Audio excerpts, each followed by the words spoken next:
Ma'asyiral muslimin yang dimuliakan Allah Subhanahu wa taala. Ingat bahwa birrul walidain, berbuat baik kepada orang tua itu tidak terputus karena kematian. Walaupun sebaiknya kalau memang ibu masih punya orang tua, walaupun satulah, tidak dua, jaga mereka. Itu pintu sorga dalam rumah. Terkadang orang cari sorga keluar ke sana kemari, tahu-tahu sorganya pula di rumah. Makanya Hasan Al-Basri pernah menangis. Ketika mengajar dia menangis, Imam Hasan Al-Basri itu. Jadi murid-muridnya bertanya, "Ya Imam, wa ma yubkik? Apa yang membuat Anda menangis wahai Imam?" Kata Imam Hasan Al-Basri, "Celaka kalian, baru saja orang tuaku meninggal dan sekarang tinggal satu. Kemarin aku punya 2 pintu untuk memasukkan aku ke sorga. Sekarang pintu itu sudah tertutup 1 dan tinggal 1 lagi." Kalau seorang imam besar, imam tabi'in, siapa yang tidak kenal Hasan Al-Basri rahimahullahu ta'ala? Imam tabi'in, pemimpinnya para tabi'in generasi kedua setelah sahabat, yang ucapannya mirip dengan Nabi. Itu saja sedih. Kita tidak mungkin berpikir bahwa Hasan Al-Basri tidak berbuat baik kepada orang tuanya. Dia alim, pasti dia berbuat baik sama orang tuanya. Kalau sekelas Hasan Al-Basri sedih karena kematian orang tuanya dan mengatakan, "Celaka kalian, kemarin 2 pintu masih terbuka, sekarang mati 1, pintu tinggal 1 lagi." Harusnya ucapan ini diucapkan kita, bukan mereka. Tapi kita kadang-kadang tidak terpikir ke situ. Masih ada orang tua pun tidak juga kita berbuat baik kepada mereka. Yang ada durhaka kepada mereka, naudzubillah. Setelah kematian barulah dia menyesal. Kenapa dulu ketika orang tua hidup kok tidak berbuat baik? Tetapi namanya keadilan dan rahmat itu luas. Allah tidak menutup birrul walidain itu dengan kematian. Masih ada waktu, mumpung kita masih hidup. Ada waktu kita berbuat baik kepada mereka setelah kematiannya. Bagaimana caranya? Ini pembahasan kedua. Ma'asyiral muslimin yang dimuliakan Allah Subhanahu wa taala. Yang pertama, cara berbuat baik kepada mereka orang tua kita yang sudah meninggal dunia. Al-istighfar lahum. Banyak-banyak istighfar, memintakan ampun akan dosa-dosa orang tua kita. Tetapi ketika kita berdoa memintakan ampun harus ada adabnya. Jangan langsung begini, Bu, "Ya Allah, ampunilah dosa kedua orang tua." Bukan begitu caranya. Tetapi doakan dulu kita sendiri, baru doakan orang tua. "Ya Allah, ampuni dosa-dosa saya dan ampuni dosa orang tua." Karena yang perlu ampunan bukan orang tua saja, kita juga perlu ampunan. Maka berdoalah mulai dari diri sendiri. Itu adab doa nanti. Jadi kalau kita mendoakan orang tua kita dengan ampunan, doakan dulu kita, "Ya Allah, ampuni dosa-dosa saya dan ampunilah dosa kedua orang tua." Dan itu disebutkan dalam sebuah hadis yang cukup panjang. Tapi di ujung hadis Rasul mengatakan, "Istaghfiru li akhikum fa innahu an yus'al." Mintakan ampun akan saudara kalian yang sudah meninggal. Maka amalan yang paling bermanfaat kepada orang tua yang sudah meninggal atau orang-orang yang kita cintai yang meninggal, maka beristighfarlah dengan cara minta kepada Allah ampunan untuk kita yang berdoa, kemudian minta ampunan akan dosa-dosa orang-orang yang sudah meninggalkan kita. Dan istighfar itu Bu, itu terdiri dari dua makna. Kalau kita mengatakan Allahumma gfirli wali walidayya, ya Allah ampuni dosaku dan kedua orang tuaku, apa sih maknanya? Kita sering istighfar itu apa makna istighfar itu? Makna istighfar itu satu, kita meminta kepada Allah agar aib dan dosa kita ditutup. Yang kedua, minta kepada Allah agar dosa yang kita lakukan di dunia diampuni di akhirat. Itulah makna istighfar. Karena istighfar itu dari kalimat ghafara. Makanya dalam dunia peperangan ada namanya helm perang. Itu dalam bahasa Arab disebut al-mighfar. Mighfar itu untuk menjaga kepala supaya tidak langsung terkena senjata kepala kita, maka dikasih helm. Dalam bahasa Arab helm itu mighfar namanya, dari kalimat ghafara. Maknanya apa? Maknanya supaya kepala kita tertutup. Itu secara bahasa. Tapi secara istilah, semoga dosa dan aib kita ditutup. Satu aib dibongkar oleh di dunia Bu, habis kita. Jangan cerita banyak aib. Kita ini pasti, saya, ibu, siapapun, tidak ada yang nggak punya aib. Kita ini semua punya aib. Ada yang kita tutup-tutupi, bahkan kepada orang terdekat kita, kepada istri kita, anak kita, orang tua kita. Terkadang kita malu kalau seandainya aib kita terbongkar kepada mereka. Makanya kenapa Nabi SAW mengatakan, man satara musliman satarahullahu yaumal qiyamah. Siapa yang menutup aib seorang muslim, Allah tutup aibnya pada hari kiamat. Karena kalau satu aib aja dibongkar, habis kita ini. Lihat tuh, kita lihat sekarang kan dunia medsos tuh. Mungkin ada seorang pejabat keceletot ngomong, akhirnya diviralkan netizen. Yang tadinya dipuji-puji, habis dimaki-maki. Itu baru satu aib, keceletot ngomong tuh. Salah ngomong, salah bicara. Tapi udah dibully satu Indonesia tuh, netizen tuh, kelas kakap tuh. Indonesia kan paling tinggi tuh, netizennya paling luar biasa, itu paling jahat, ya kan? Kalau sudah dibully netizen Indonesia, Israel aja tumbang kan. Ya. Ma'asyiral muslimin wal muslimat rahimani wa rahimakumullah. Jadi ketika kita memintakan ampun kepada diri kita dan orang tua kita, maknanya ya Allah, tutupi aib kita di dunia dan tutupilah aib orang tua kita. Jangan sampai keburukannya dibicarakan orang. Kalau orang baik, tentu orang-orang itu memuji dia lah kan gitu. Tapi sekali orang tua kita ini jahat kemudian meninggal, ada ya orang yang senang akhirnya memuas lah. Saya meninggal dia itu puas sekali saya. Sudah terbalaskan dengan kematiannya katanya kan.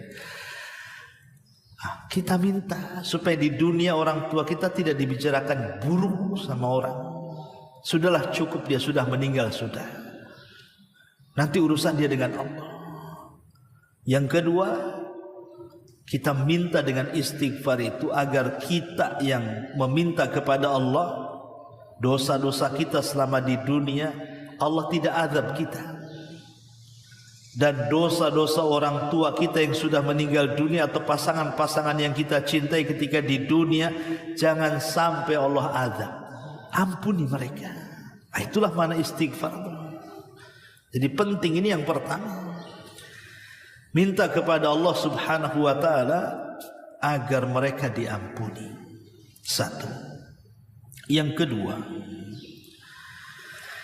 al-infad atau infadhu ahdihima min ba'dihima. sekiranya orang tua kita punya wasiat, sebelum meninggal dia punya wasiat, tapi wasiatnya bagus. Kalau wasiatnya jahat jangan dilakukan. Kalau wasiatnya tidak benar jangan dilaksanakan. Tapi kalau wasiatnya baik, lakukan. Umpamanya orang tua sudah sebelum meninggal karena dia punya harta banyak. Nah, saya ada harta, jangan untuk waris semua ya. Itu sumbangkan tuh sebagian harta untuk fakir miskin, untuk pembangunan masjid, untuk ini, untuk itu. Ini kan wasiat baik.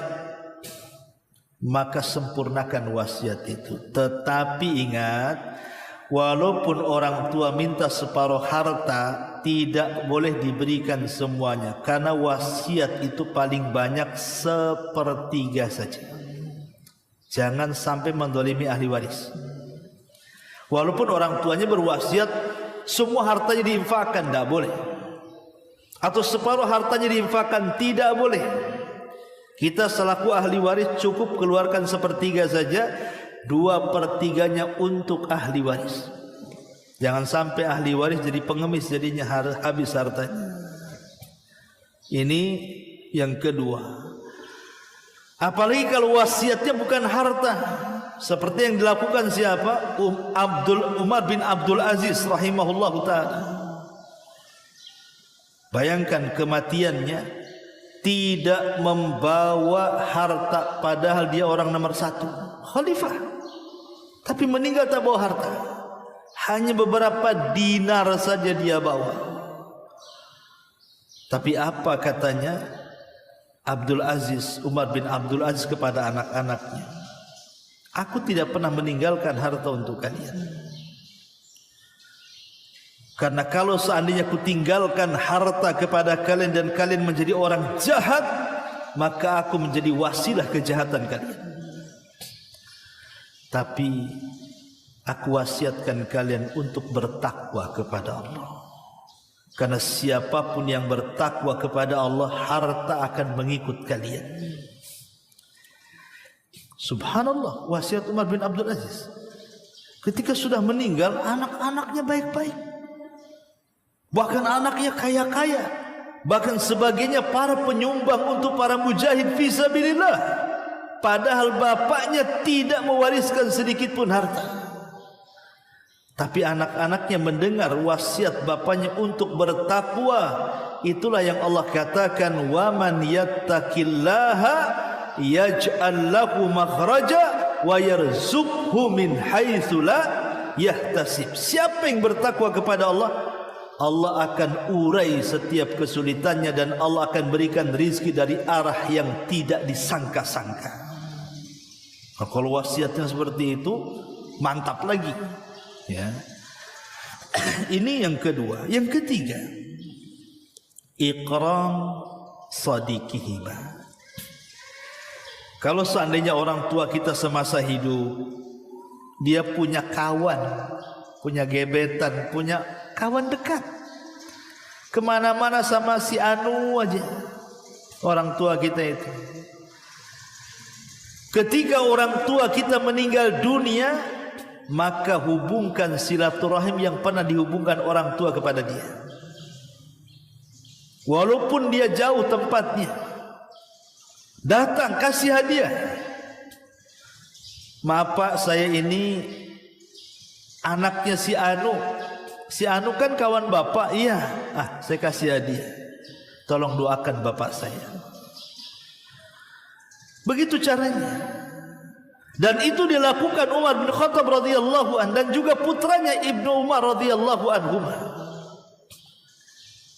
Sampai-sampai Ibnu Umar itu berjumpa dengan Arab Badui setelah kematian ayahnya Umar bin Khattab. Tiba-tiba hartanya dikasih semua, unta-untanya dikasih dia. Zaman dulu kan kendaraannya unta, bukan hanya pakaiannya, uang, untanya ambil. Jadi kata muridnya Ibnu Umar itu, ya Ibnu Umar, cukuplah kau kasih serban itu Arab Badui itu. Dia senang itu. Kenapa kau kasih semua sama dia katanya? Ibnu Umar mengatakan, celaka engkau. dia adalah orang yang ketika bapakku hidup, dia suka dengan dia. Makanya aku kasih. Seperti itu. Ini birrul walidain ketika kematian. Karena kalau seandainya kita baik dengan kawan-kawan orang tua kita, dia akan mendoakan bapak kita, akan mendoakan emak kita, akan mendoakan orang-orang yang kita cintai. Ini yang ketiga. Yang keempat, kata para ulama, as-sadaqatu fihima, bersedekah untuk keduanya. Dari semua amalan yang tidak ada perselisihan ulama sampai atau tidak sampai, hanya ada dua. Dari semua amalan yang pahalanya akan sampai kepada orang mati tanpa ada khilaf ulama, tidak Syafi'i, tidak Hambali, tidak Hanafi, tidak Maliki, semua madhab sepakat. Hanya ada dua. Pertama doa, dan tadi saya sudah jelaskan doa istighfar, dan yang kedua sedekah. Adapun yang lainnya diperselisihkan para ulama. Ada yang mengatakan sampai, ada yang mengatakan tidak. Seperti pahala baca Quran, perselisihan ulama. Ada yang mengatakan sampai, ada yang tidak. Seperti menghajikan orang tua, ada yang sampai, ada yang tidak. Seperti berkorban untuk orang tua, ada yang mengatakan sampai, ada yang mengatakan tidak. Pokoknya yang lain diperselisihkan ulama. Kita tidak membahas perselisihan, tapi kita cerita yang disepakati saja, biar enak, jelas kalau kita beramal sampai, gitu maksudnya. Sedekah. Dan kalau bisa sedekah itu yang sifatnya mengalir. Seperti apa? Wakaf. Itu wakaf itu mengalir tuh. Pamannya bangun masjid, ya, masjid kan dipakai terus. Bangun madrasah, bangun pesantren, yang sifatnya dipakai terus. Tapi kalau ngasih makan habis gitu saja. Ya. Tapi kalau kita infaknya yang sifatnya mengalir terus-terusan dipakai. Pemain sajadah untuk masjid, mushaf Al-Quran ditaruh di masjid, dibaca terus sama orang kan itu ya. Itu sedekah terbaik. Cari sedekah-sedekah itu yang mengalir, yang terus-terusan terpakai, dan manfaatnya dirasakan orang banyak. Ya, wakaf mushaf Quran, sejadah, atau pembangunan masjid, pembangunan madrasah, yang sifatnya itu dipakai lama. Itulah yang manfaatnya ngalir. Bukan berarti kalau sedekah kepada fakir miskin mengalir juga. Nah, tetapi kan ya manfaatnya tidak banyak kan begitu. Kecuali kalau seandainya kita ambil orang miskin, kita sekolahkan. Kamu mondok di sana nak, saya yang biayai. Ini pahalanya saya transfer untuk orang tua saya. Akhirnya anak itu di pesantren pinter, jadi ustadz, akhirnya berdakwah. Selama dia berdakwah, kemudian banyak pengikutnya, maka dia dapat pahala, dan pahalanya akan ditransfer kepada orang yang meninggal. Nah, kalau itu juga sedekah jariah juga, karena menyebarkan ilmu yang bermanfaat namanya. Intinya sedekah yang terus mengalir. Ini untuk kebaikan kedua orang tua kita di sana atau orang-orang yang kita cintai. Ma'asyiral muslimin wal muslimat rahimani wa rahimakumullah. Termasuk juga kalau seandainya Allah takdirkan orang tua kita ini pulang membawa hutang, meninggal membawa hutang. Hutang itu kan macam-macam Bu ya. Ada hutang ya uang, itu banyaknya gitu ya. Ada hutang nazar, ada hutang kafaroh, semacam hutang dalam Islam. Kalau itu uang hutang-hutang yang sifatnya nazar, Pamannya dia pengen puasa keburu meninggal, ya anaknya mempuasakan. Ya. Kalau dia kafar umpamanya orang tua kita ini semasa hidupnya ketika Ramadan melakukan hubungan dengan istrinya, otomatis kan ada kafarahnya di situ tuh. Memerdekakan budak, kalau tidak bisa berpuasa 3 bulan berturut-turut, kalau tidak bisa 2 bulan berturut-turut, kalau tidak bisa ngasih makan 60 fakir miskin. Belum dilaksanakan kafaratnya, meninggal dia. Anaknya yang melaksanakan kafarat. Atau mungkin membayar hutang, tetapi ingat bahwa membayar hutang orang yang mati itu bukan sebuah kewajiban anak kecuali dari harta yang meninggal. Maksudnya begini, kalau orang tua kita meninggal, hartanya banyak, ya, hutangnya juga banyak. Anggaplah hutangnya 1 miliar, hartanya 2 miliar, maka wajib dikeluarkan 1 miliar, bayarkan hutang itu. Yang 1 miliar itulah jadi harta warisnya. Tapi kalau seandainya hutang 1 miliar, orang tua pula tak meninggalkan harta 1 sen pun, sementara anaknya miskin-miskin, maka tidak ada kewajiban anak untuk membayarkan hutang 1 miliar kecuali mimbabit tabarruk, kata ulama. Hanya sekedar ingin berbuat baik sama orang tua, tapi bukan kewajiban. Karena kalau anak sudah punya anak, istri punya ini, kewajibannya sudah beda, bukan bayar utang orang tuanya, ya. Tetapi kalau ingin membayarkan orang tuanya, itu lebih baik. Itu namanya tabarruk, tapi bukan kewajiban. Jadi membayar hutang itu dari harta waris. Kalau tidak punya waris, maka itu tidak wajib, tetapi hukumnya sunnah tabarruk namanya. Istilah para ulama itu tabarruk, hanya berbuat baik saja. Kalau kita ada uang, ya kita bayar sebagai anak, tapi bukan sebuah kewajiban. Karena kalau hutangnya besar, dia bisa madaratkan anaknya, istrinya, keluarganya, dan yang lainnya, kan begitu. Nah, itu catatan juga di situ, harus dipahami. Ma'asyiral muslimin wal muslimat rahimani wa rahimakumullah. Dan yang terakhir, tentunya juga doa yang terbaik. Macam mana lafadznya?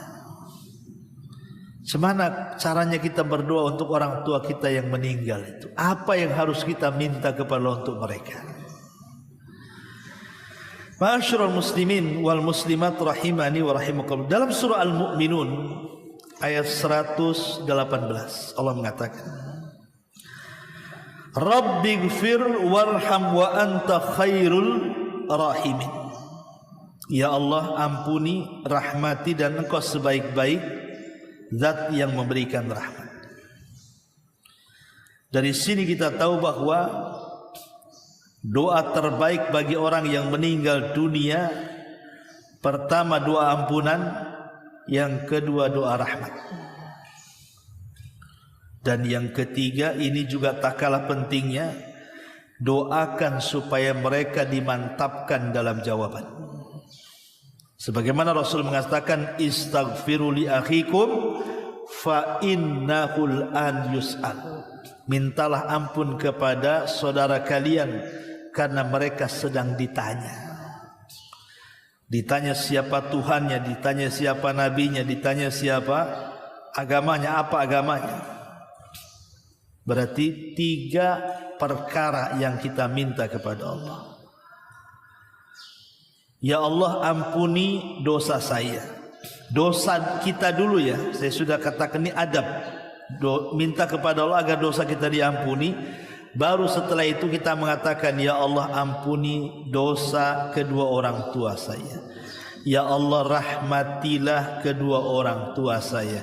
Ya Allah, tetapkan jawaban bagi kedua orang tua saya. Ustaz, orang tua saya sudah lama dikubur. Walaupun sudah lama dikubur, memang dalam hadis itu ketika pertanyaan malaikat Munkar dan Nakir itu ketika dikubur. Tetapi kita terus meminta kepada Allah, karena kita tidak tahu tentang alam gaib. Alam kubur kan kita tidak tahu, hanya Allah yang tahu. Kita hanya meminta tafaul kepada Allah agar orang tua kita diampuni, dirahmati dan ditetapkan jawabannya. Karena 3 kunci ini yang menyelamatkan dia dari siksa kubur.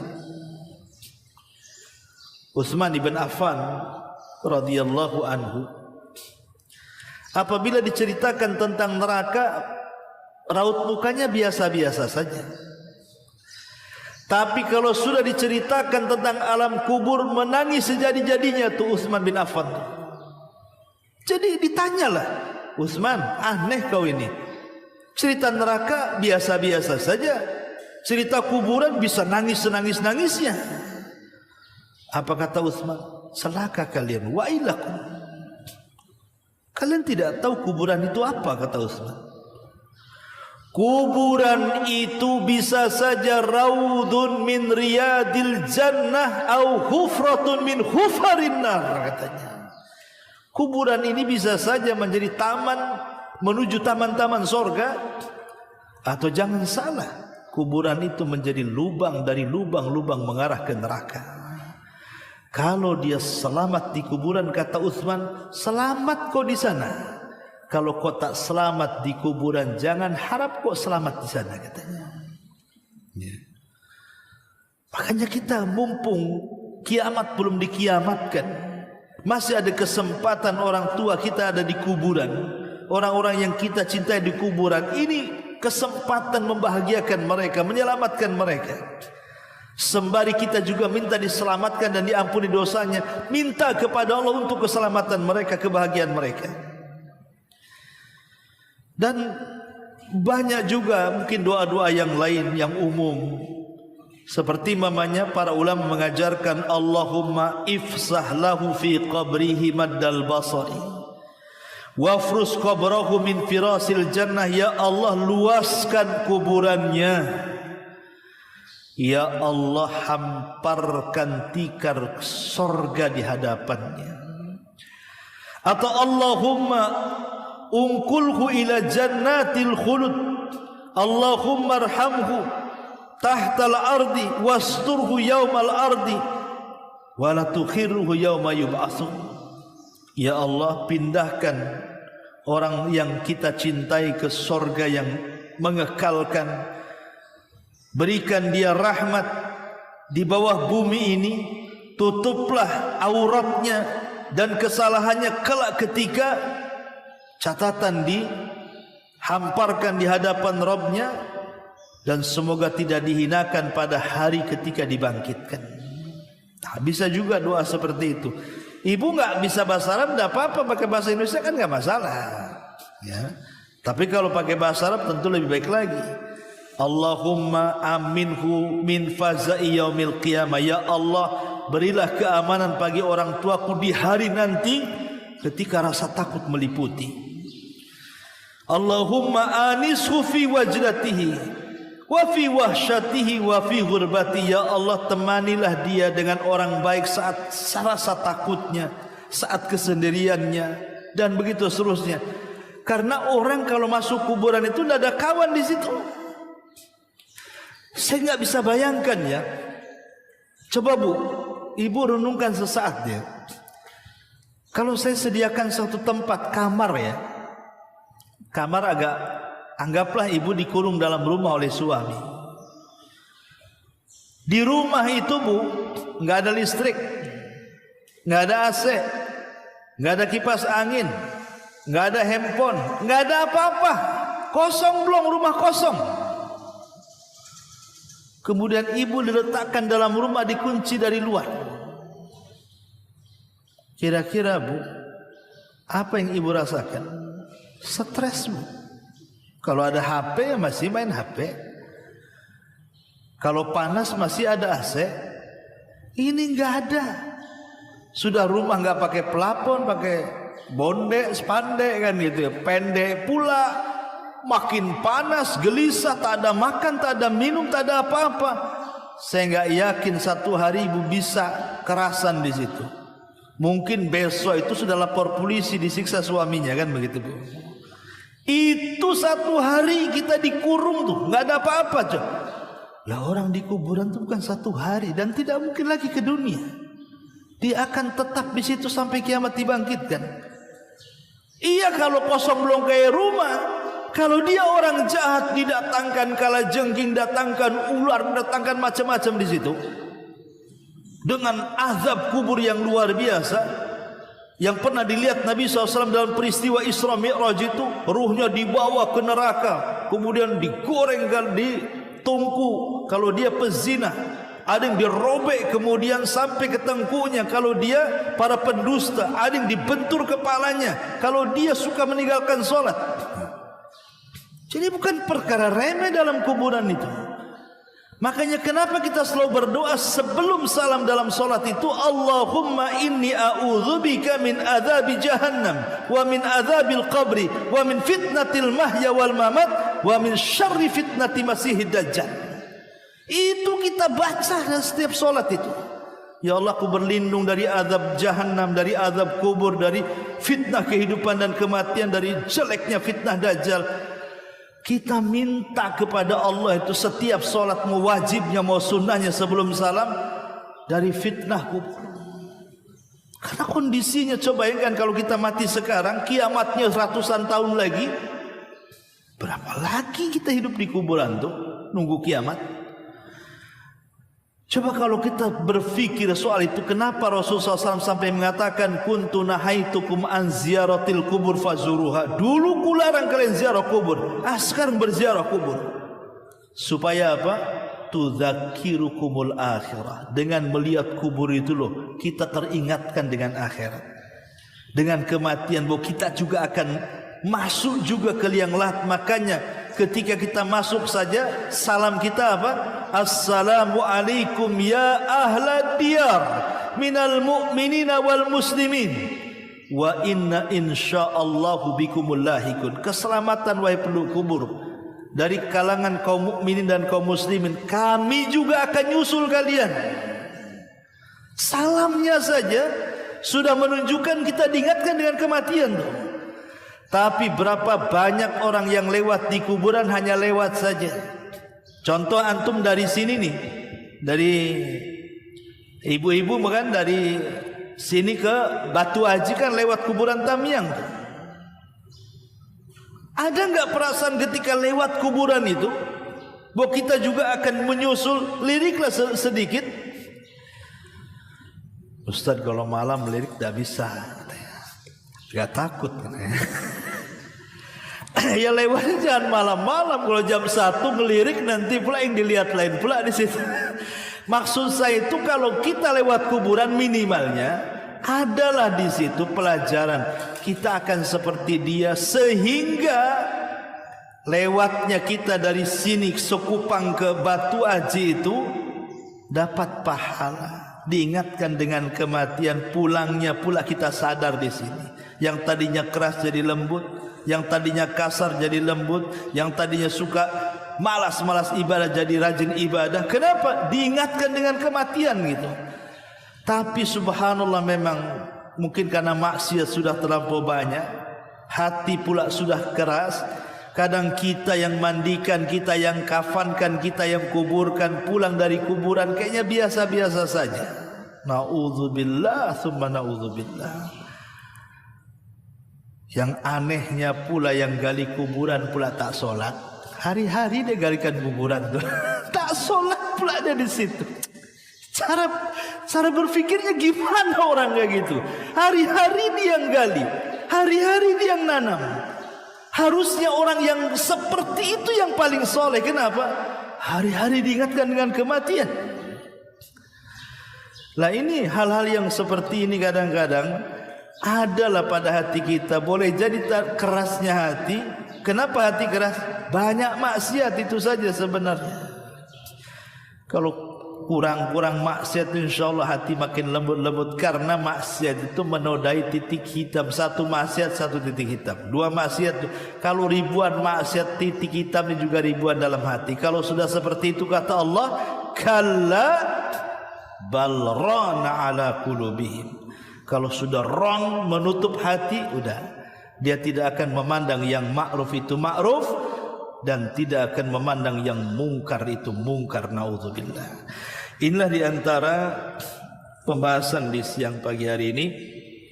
Taibu, sebelum saya tutup, biasa kita buat tanya jawab.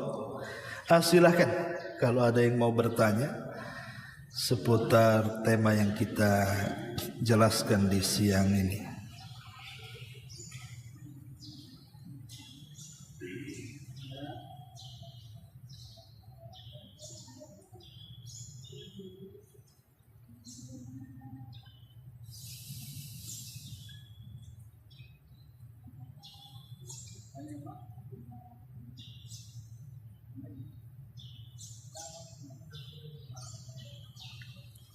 Oh, boleh.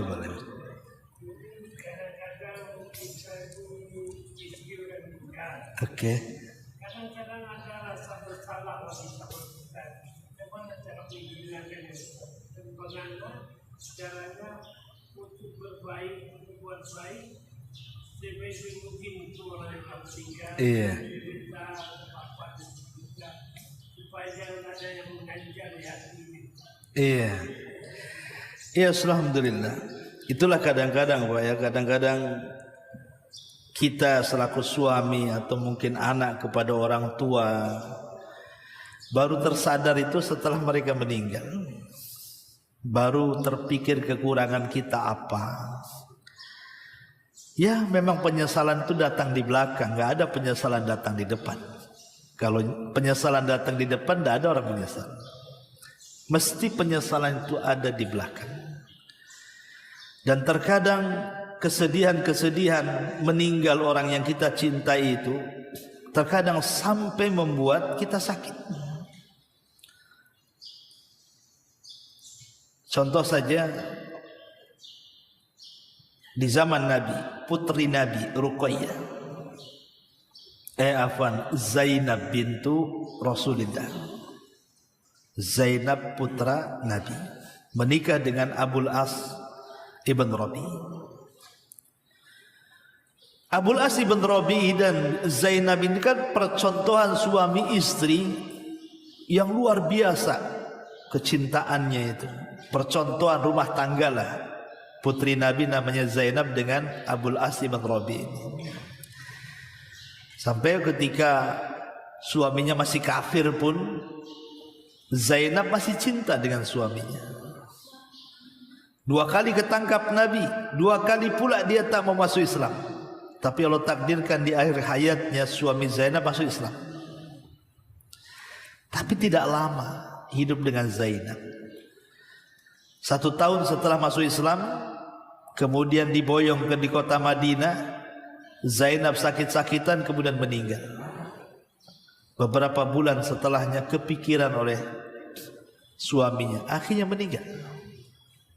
Karena saking cintanya Abul As Ibn Rabi kepada Zainab, kepikiran, akhirnya sakit, ikut juga menyusul. Itulah cinta yang hakiki itu ya. Kalau sekarang kan mana ada suami istri meninggal, kawin lagi lah. Nggak usah sedih-sedih. Memang sudah ada itu orang sebelah kan. Orang sekarang ini kadang-kadang cintanya nggak sampai mati. Sampai mati itu di lisan aja ngomong. Ya, kenyataannya tak ada juga. Bahkan ada kawan itu baru 3 hari meninggal istrinya, udah nelpon saya. Ustaz, kalau ada janda-janda kan, subhanallah 3 hari meninggal. Ya, itu janganlah, nanti bisa menyakiti keluarganya. Sabar dulu, ada waktunya. Jadi intinya bahwa kalau kasusnya seperti bapak ini meninggal istrinya merasa bersalah. Ya sekarang kan kesalahannya apa? Kalau dulu mungkin kurang hak kita kepada istri, suka marah, suka bertengkar, suka mungkin pernah memukul atau apa, naudzubillah kan gitu. Ya sekarang istri sudah meninggal. Ya salah satunya cara-cara yang bisa menebus kesalahan kita kepada istri kita, apalagi kecuali berbuat baik kepada anak-anak kita. Anak-anak kita berbuat baik kepada mereka, didik mereka supaya mereka menjadi anak-anak yang soleh dan bisa mendoakan ibunya. Mendoakan ibunya. Ya kalau Allah takdirkan tidak punya anak, seandainya berbuat baik kepada keluarganya. Kalau sudah meninggal, berbuat baik sama keluarganya. Kan dia punya keluarga, berbuat baik. Nah, kalau mertuanya masih ada, atau kalau sudah meninggal ya saudaranya, tetap hubungkan silaturahim kita dengan mereka. Walaupun sudah meninggal, tetap kita berbuat baik. Kemudian lebihnya seperti yang sudah saya jelaskan tadi, berdoa, istighfar untuk kita dan untuk istri kita, bersedekah, dihadiahkan untuk mereka. Ya. Karena begini loh, sedekah kepada orang mati itu bukan berarti kemudian seperti paradigma sekuler, kalau kita mengeluarkan uang 1 juta, hilang 1 juta dompet. Bukan begitu. Sedekah untuk orang mati kita dapat pahala, mereka juga dapat pahala, tanpa mengurangi pahala kita sedikit. Makanya Rasul mengatakan ketika menjelaskan pahala orang yang beri makan, orang yang berpuasa, man fattara sa'iman kana lahu ajru sha'im. Siapa yang memberi makan orang yang berpuasa, maka dia mendapatkan pahala orang yang berpuasa. Bukan berarti pahala dia kita ambil, tidak. Dia tetap dapat pahala puasa, tapi kita mendapatkan pahala puasa yang sama. Sama ketika kita bersedekah kepada orang mati, kita dapat pahala sedekah, dan pahala sedekah juga sampai kepada orang yang mati. Itulah paradigma Al-Quran. Ya, karena terpikir lu, kalau saya sedekah orang mati berarti saya nggak dapat apa-apa. Itu sekuler tuh. Bukan begitu. Kita bukan ngasih uang hilang di dompet, enggak. Tetap kalau kita ambil di dompet 1 juta, di dompet itu masih ada 1 juta, walaupun nampaknya tak ada. Bahkan bisa dilipat gandakan menjadi 700 kali lipat kan itu. Kan pahala sedekah kan dilipatkan 700 kali lipat. Ya, intinya bahwa apa yang sudah saya terangkan tadi, itulah amalkan untuk orang yang sudah meninggal dunia. Wallahu a'lam. Kemudian ini pertanyaan, bagaimana menyikapi orang yang berhutang, sudah meninggal dunia dan ahli warisnya tidak mau tahu, setiap ditagih malah marah. Tadi saya sudah katakan, kalau seandainya ahli warisnya itu dia dapat warisan dari orang tuanya, berarti wajib dibayarkan hutangnya, karena uangnya ada dan hutangnya sesuai dengan warisannya. Pamannya, anggaplah warisannya 100 juta, hutangnya 100 juta, ya sudah, berarti ahli waris gak dapat apa-apa. Yang 100 juta itu dibayarkan, sudah, itu lebih baik. Ini enggak, yang 100 jutanya dibagikan ahli waris, hutang yang tak mau bayar, ini zalim. Satu, Rasul mengatakan matlul ghani zulmun yuhillu uqubatahu wa irda. Orang yang mengulur-ngulurkan hutang padahal dia sanggup bayar, itu kezaliman, halal kehormatannya digibah. Boleh kita menggibah orang yang punya hutang. Gibah itu haram, tidak boleh, dosa besar. Tapi menggibah orang yang enggak mau bayar hutang boleh, halal kehormatannya. Tapi sebatas hutangnya aja, jangan digibah semuanya. Kalau kan perkara dihutang, jangan pula aib yang lain pula diungkit, itu tidak boleh. Itu namanya membalas kejahatan dengan kelebihan. Jangan membalas kejahatan itu cukup dengan kejahatan yang sama. Jangan lebih-lebih. Nanti kita yang jahat, yang benar jadinya. Ini yang pertama. Yang kedua, ahli waris itu berarti dia tidak kasihan dengan orang tuanya. Kalau memang ada uang warisnya, Itu kan mencuri namanya. Harusnya kan dibayarkan untuk hutangnya, tapi diambil ahli warisnya. Anda tidak kasihan dengan orang tua, itu durhaka kepada orang tua setelah kematian. Sudah ketika hidupnya durhaka, setelah matinya pula durhaka. Kasihan sekali orang tua kayak gitu. Apa enggak kasihan dengan orang tua? Kecuali tadi kalau orang tuanya tidak meninggalkan harta waris. Memang enggak meninggalkan harta waris sama sekali. Miskin orang tuanya. Utangnya pula banyak. Itu anak bukan enggak ada kewajiban membayar. Cuman kalau mau membayar itu sebuah kebaikan. Salah satu birrul walidain. Karena bagaimanapun dosa seseorang tidak mungkin ditanggung orang lain. Wala taziru waziratun wizra ukhra, kata Al-Quran. Adapun kalau seandainya orang tua meninggal dunia, kemudian kita meminta ahli warisnya, maka dipastikan dulu, Bu, apakah ahli warisnya ini punya harta warisan atau tidak. Kalau dia tidak punya harta warisan, berarti bukan kewajiban dia yang bayar. Yang meninggal itu yang wajib bayar. Tapi kan dia sudah meninggal, Ustaz. Ya memang bukan kewajibannya. Tapi kalau ibu pastikan bahwa dia punya harta ketika meninggal, ibu tuntut. Tuntut. Karena dia ada warisan. Ya, itulah warisan itu untuk bayar hutang ke ibu tuh. Tapi kalau ibu pastikan dia nggak dapat apa-apa, sebaiknya ikhlaskan. Bayar di akhirat lebih baik dibandingkan bayar di dunia, Bu. Kenapa? Karena itu yang kita hajatkan kelak pada hari ketika Allah hadapkan kita dengan orang-orang yang mendolimi kita. Ingat, orang yang mati syahid itu kalau mati pasti diampuni dosanya, kecuali dia terlilit hutang. Orang yang mati syahid, bayangkan orang mati syahid itu masuk surga tanpa hisab ya. Tetapi kalau dia punya hutang, tergadai itu pahalanya. Maka hutang ini luar biasa, sampai kata Rasul, hammun bil laili wa kharabun bin nahar. Hutang itu buat bingung di malam hari, buat hilang di siang hari. Malam stres, siangnya hilang. Itulah orang punya hutang, kata Nabi. Ya. Makanya lihat, kalau memang tidak punya warisan, ya sudah ikhlaskan saja.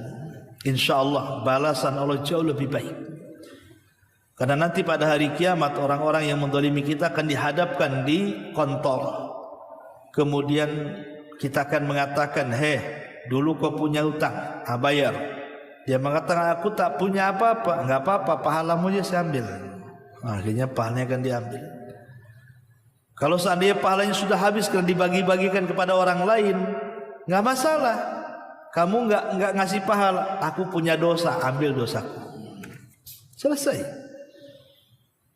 Makanya kata Syekh Utsaimin ketika membahas tentang dosa ghibah, sampai mengatakan, beliau mengatakan dalam, saya dengar di video kasetnya itu, dia mengatakan kalau kita menggibah orang, kemudian kita sudah tahu ghibah ini haram, maka sebaiknya minta dihalalkan di dunia sebelum nanti Allah yang halalkan di akhirat. Walaupun kita harus membayar sebanyak uang yang ia minta. Kata beliau begitu. Pamannya yang digibah ini, gak akan saya maafkan kecuali kau kasih aku 100 juta. Kalau antum punya uang 100 juta, kasih. Daripada nanti di akhirat diminta, kata beliau. Sampai seperti itu. Tapi kita ini gak enak kali dapat 100 juta. Itu karena kita tidak yakin dengan akhirat. Ya, kita ini kan, kalau orang-orang salaf dulu, dosa kecil itu dianggap besar di kepala mereka. Kalau orang sekarang dosa kecil dianggap, dosa besar dianggap kecil. Itu bagi kita tuh. Kalau bagi dulu dosa kecil, contoh nih di zaman Nabi, ada anak muda, dia berkhalwat dengan wanita, dia nggak berzina, hanya ngobrol berduaan gitu saja. Itu kan dosa kecil, tidak masuk dosa besar. Tapi seolah-olah dia melakukan dosa besar, dia datang kepada Rasulullah. Dia mengatakan, ya Rasulullah, inni fa'altu dzamban aziman. Rasul, aku sudah melakukan dosa besar. Macam mana aku, katanya. Kata Rasul, kenapa kamu ini? Aku baru berdua-duaan dengan perempuan. Tidak berzina, hanya berdua-duaan saja. Kata Rasulullah, hal sallaital asra jama'atan ma'i. Kata Rasul, tadi kau salat asar jamaah dengan aku? Kata anak muda ini, iya wahai Rasul. Idhab faqad ghafarallahu lak. Kalau begitu pergi, Allah sudah ampuni dosamu. Kenapa? Karena innal hasanat tudhibnas sayyi'at. Kebaikan itu bisa menghapuskan keburukan. Ketika habis berbuat jahat, langsung ibadah. Harusnya seorang muslim seperti itu. Hari ini kita maksiat, cepat iringkan dengan ibadah. Kalau maksiatnya tidak ada yang tahu kecuali kita dengan Allah, lakukan ibadah yang sama yang tidak ada yang tahu kecuali kita dengan Allah. Kalau memang maksiatnya terang-terangan, lakukan ibadah yang terang-terangan. Supaya jangan ditumpuk-tumpuk lah dosa itu. Tapi orang sekarang, coba bayangkan, orang sekarang ghibah itu dosa besar, tapi dianggap remeh. Bahkan sekarang ini ada namanya ghibah nasional, Bu. Hati-hati ghibah nasional tuh. Karena ini musim politik nih, ghibah nasional nih. Ada orang yang mungkin dia bela-bela paslon dia, pasangan dia entah 01, 02, 03, dijelek-jelekinnya pula lah kawan lawan itu. Itu namanya ghibah nasional itu. Coba bayangkan. Dia menggibah satu Indonesia tahu. Dosanya tak banyak kali, hanya untuk memperjuangkan satu orang yang belum tentu satu orang yang kita perjuangkan itu manfaat untuk kita untuk akhirat. Jangankan akhirat, dunia saja belum tentu manfaat. Berapa banyak dulu kita nyalonkan si Anu, setelah jadi kita yang stres di sini. Ini sulit ekonomi, sulit ini, sulit itu. Lah apa yang kalian cari sebenarnya? Hanya gara-gara beras satu on nyolok begitu? Akalnya hilang. Ya. Ini musim ghibah nasional nih, bahaya nih. Jangan asal ngomong. Karena sekarang ngomong aja langsung viral. Nanti ditanggapi lagi, sakit hati lagi, buat berita hoax lagi. Na'udzubillah, summa na'udzubillah. Ini tahun dosa, tahun politik itu kalau saya katakan. Karena lisan udah nggak dijaga. Ya. Maka saya anjurkan kepada ibu-ibu, ya Bu, berpolitik boleh, dalam Islam ada siasat syariah. Tapi menghujat, menghina, tidak memastikan berita ini hoax atau benar, ini sebuah kesalahan dalam berpolitik. Kita ini punya agama, ada etika, ada akhlak, ada apa-apa gitu ya. Harusnya kita ini banyak-banyak berdoa kepada Allah. Nasib baik negeri kita ini, alhamdulillah, calonnya tiga-tiganya muslim. Alhamdulillah, itu kita bersyukur, wajib kita bersyukur. Sempat satu ada yang kafir, aduh, itu stres kita dibuatnya. Tapi tiga-tiganya muslim, alhamdulillah. Cuman kalaupun kita memilih itu yang terbaik dari yang baik saja, bukan dari yang baik dengan yang buruk, nggak ada. Yang terbaik dari yang baik, itu saja. Dan memohon kepada Allah untuk banyak beristighfar, meminta agar diangkat pemimpin yang baik untuk kita. Tapi masalahnya kita meminta pemimpin yang baik, kita pula tak baik. Pemimpin lo cerminan rakyat. Kalau kita tidak baik, jangan mengharap pimpinannya baik. Karena tidak mungkin orang tidak baik ngangkat yang baik. Biasanya orang tidak baik pasti ngangkat yang tidak baik. Tapi kalau orang yang baik, rakyatnya sholat, tidak mungkin ngangkat pemimpin kecuali yang sholat. Oh, sama-sama sholat, ya. Kalau kita tak sholat, ya tidak mungkin juga ngangkat pemimpin yang sholat. Kau aja tak sholat, minta pula pemimpin sholat. Oh, akalnya error kan itu. Jadi itu aja Bu. Kalau memang dia nggak punya ahli waris, sabar aja. Insya Allah nanti Allah akan bayar di akhirat. Dan pasti juga Allah akan bayar di dunia Bu. Jangan salah, bukan berarti hutang itu ketika tidak dibayar orang mati ibu tidak, Allah yang bayar. Mungkin usaha ibu dilancarkan, dia tak tahu. Ya, suami ibu tahu-tahu dapat rezeki kejatuhan duren, tak tahu juga gitu kan. Tapi yakin bahwa sedekah, kalau diniatkan sedekah kepada orang mati, insya Allah mudah-mudahan itu sebagai penambah rezeki. Ya, wallahu alam ibu. Saya kira cukup, ini sudah mau zuhur juga. Ya sudah 11.40. Kita akhiri dengan doa kafaratul majlis. Subhanakallah bihamdika asyhadu an la ilaha illa anta astaghfiruka wa atubu ilaik. Allahu ta'ala alam. Assalamualaikum warahmatullahi wabarakatuh.